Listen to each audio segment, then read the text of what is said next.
Ayah belum pulang. Ayah jahat. Apa? Ayah belum pulang?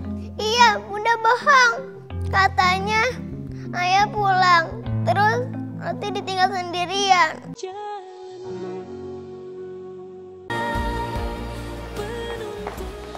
Bu, itu Nona Dianya udah di kamar. Saya udah tahu. Vina. Vina. Aduh, Oma. Jujur deh, saya khawatir sama kondisi Nadia. Biarlah dulu. Oma yakin dia tidak bakal ngapa-ngapain sama si Nadia. Bagaimanapun kerasnya Vina, dia akan tetap seorang ibu. Iya sih. Emang susah juga ngebilangin Vina, apalagi kalau dia lagi emosi. Udah berapa kali Mama bilang sama kamu jangan percaya sama orang itu, Nadia. Kamu ini punya kuping gak sih? Kalau sampai kamu diapa-apain sama dia gimana, Nadia, hah? Enggak, Ma. Dia nggak jahat sama Nadia. Dia baik sama Nadia. Dia ngajak Nadia jalan-jalan. Dia itu bukan mau ngajakin kamu jalan-jalan, Nadia. Dia mau bawa kamu pergi dari Mama, mau nyulik kamu. Enggak, Ma, kata Om itu. Nadia pengen ketemu sama nenek dan kakeknya Nadia. Terus, kamu percaya sama orang itu? Nadia, kamu ngerti gak sih? Kamu ini percaya Mama atau percaya sama dia? Tadi kamu dengerin ya kata Mama. Kamu tidak boleh gampang percaya sama orang yang baru kamu kenal. Kamu jangan mau kalau kamu diiming-imingin soal makanan atau jalan-jalan. Kamu nggak boleh percaya kayak gitu. Tapi, Ma... Nadia, kalau kamu masih terus kayak gini, Mama nggak izin kamu les lagi. Vina? Vin? Kamu ini apa-apaan sih? Nadia itu kan masih kecil. Dia nggak ngerti kok sama omongan kamu. Vina nggak peduli mau Nadia ngerti atau enggak, Mah. Nadia harus tahu kalau itu bahaya. Ya, dia kan tidak salah. Ya kan, kalau memang dia mau pergi, dia bukan kesalahan dia. Emang bukan Nadia yang salah, Mah. Yang salah si brengsek itu kan.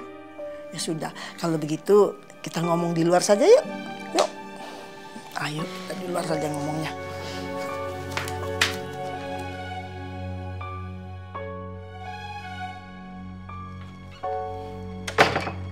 Jaga ucapan kamu itu. Dia itu kan masih kecil. Tidak pantas dia mendengar kata-kata kasar seperti yang tadi itu. Tapi Vina nggak suka Nadia deket-deket sama Helmi. Kamu kan bisa kasih tahu Nadia dengan cara yang lain. Kamu mau kalau Nadia sudah besar, dia menjadi Nadia yang kasar karena sering mendengar kata-kata kasar dari kamu. Kenapa sih Mama jadi mojokin Vina kayak gini? Mama nggak mojokin kamu, cuma Mama mau kasih tahu. Kasihan si Nadia itu menjadi korban pertikaian antara kamu dan Helmi. Pertengkaran kamu di depan Nadia itu kan terus-menerus begitu kan tidak baik. Itu kan bisa pengaruhi kejiwaannya dia. Dan anak itu kan tidak pernah minta dilahirkan. Kalau dia tahu dia akan menjadi korban, lebih baik dia minta digugurin. Mengerti nggak kamu?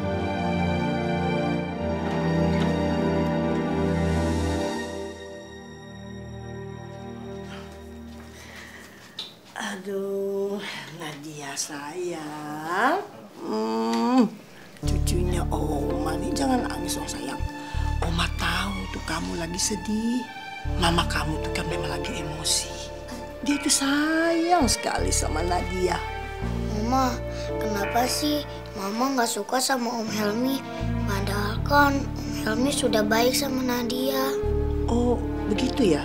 Emang Om Helmi itu papa Nadia ya? Siapa yang bilang sayang? Om Helmi, emang benar ya Oma? Kalau soal ini, biar Vina yang jelasin sendiri ke Nadia. Anak ini berhak tahu langsung dari mamanya. Mama, jawab dong. Nanti pada waktunya kamu akan tahu sayang. Pasti Nadia akan tahu. Ya. Udahlah, Vin. Sabar. Ini bagian dari perjalanan hidup kamu. Ya tapi aku capek, Zal. Aku capek banget dengan semua masalah ini tuh gak ada selesainya. Vin, namanya juga hidup. Kalau nggak ada masalah, itu namanya bukan hidup, Vin. Kamu itu cuma dituntut untuk lebih sabar.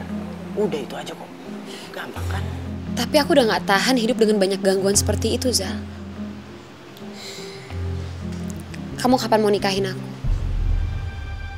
Aku dan Nadia itu butuh perlindungan kamu, Zal. Dari laki-laki brengsek itu.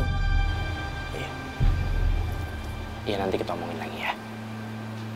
Ya kalau misalnya semuanya udah siap, terus juga usaha aku udah jalan, kita omongin lagi. Oke? Zal, aku tuh gak mau entar-entar, aku mau secepatnya. Ya menurut aku pernikahan kita itu bisa jadi penenang buat hidup aku, Zal. Vina dengerin aku deh. Nikah itu kan gak gampang. Semua butuh modal, semua butuh persiapan. Kita punya apa? Masa kita harus minta ke Oma? Nggak mungkin dong, Vin.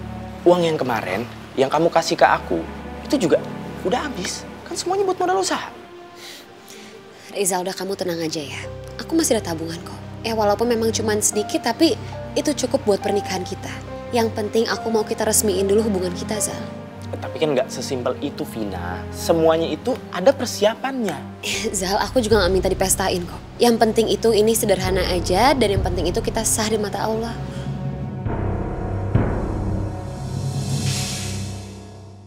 Nah, makanya ibu-ibu jamaah sekalian yang dirahmati oleh Allah Subhanahu wa taala, anak itu adalah amanah, titipan dari Allah Subhanahu wa taala. Gak semua orang kan punya anak kan? Nah, makanya itu karena memang anak adalah titipan dari Allah, kita diberikan tugas oleh Allah untuk membina, mendidik anak-anak kita. Pengen punya anak yang rajin ngaji, tapi ibu bapaknya nggak rajin ngaji. Tapi al-ibnu kama nasa'a waliduh. Anak itu tergantung ibu bapaknya. Kalau ibu bapaknya soleh, insya Allah anaknya juga soleh. Kalau ibu bapaknya rajin ibadah, insya Allah anaknya juga rajin ibadahnya. Bahasa juga harus kita berikan pendidikan, ibu-ibu. Itu sebuah pendidikan. Mungkin ibu-ibu pernah dengar nih, sering malah dengar. Dasar lu anak monyet. Pernah dengar kata-kata itu? Iya. Dia lupa, ibu. Kalau yang disebut, dasar lu anak monyet, lah kalau itu anak monyet, ibunya apa? Monyet. Monyet juga. Makanya ibu hati-hati bagi kita nih sebagai seorang ibu. Jeffrey itu gaul banget ya. Jangan ada Saya mah kalau belum punya suami, saya mau jadi istri kedua. maka dia pun akan dapat dari Allah Subhanahu wa taala hal yang Apa aku harus ikhlasin suami nikah lagi supaya dapat surga Allah? Emangnya nggak ada jalan lain buat dapat surga Allah? Pak Ustadz. Maaf Bu, Pak Ustadz, bentar. Mbak Ona, kenapa? Pak Ustadz, Ayah mau konsultasi privat, boleh ya? Bentar aja. Boleh, kenapa? Itu tadi Pak Ustadz cerita tentang monyet. Bukan itu maksudnya. Maksudnya tadi kan Pak Ustadz cerita kalau anak itu bakal mencontoh orang tuanya. Nah, kalau perilaku majikan, kira-kira menular kagak ya Pak Ustadz ke... Mbak Ona ini ada-ada aja. Nggak boleh ngomongin orang, dosa. Enggak Pak Ustadz, bukan mau ngomongin orang. Cuma Ayah takut kalau laki Ayah itu bakal ninggalin Ayah Pak Ustadz. Kayak mantan suaminya Bu Vina. Mbak Ona ini ada-ada aja. Kenapa mesti mempersamakan suami sendiri dengan suami orang lain? Berikan kepercayaan pada suami. Iya Pak Ustadz ya, bener ya. Laki Ayah kan udah baik, kenapa Ayah jadi seujon? Nah itu sadar. Malah kalau boleh saya tambahin, sebenarnya pasangan Mbak Ona dengan Bang Jali ini pasangan yang serasi. Pak Ustadz bisa aja. Seperti halnya pasangan Ibu Hana dengan Pak Bram. Romantis, cocok. Pokoknya bisa jadi figur deh di komplek kita. Makanya itu Mbak Ona berikan kepercayaan. Jangan banyak berburuk sangka. Sayyidina Ali melarang kita untuk banyak berburuk sangka. Sebab kata Sayyidina Ali itu bisa terjadi apa yang kita sangkakan. Misalnya perasaan takut dicerai. Atau malah punya perasaan jangan-jangan saya dipoligami ini. Maaf Pak Ustadz, saya nggak sengaja dengerin Pak Ustadz ngomongin tentang poligami. Emangnya Pak Ustadz ada niat? Enggak. Saya nggak ada sama sekali niatan untuk poligami. Karena saya takut nggak bisa berbuat adil menurut takaran manusia. Apalagi nanti menurut istri saya.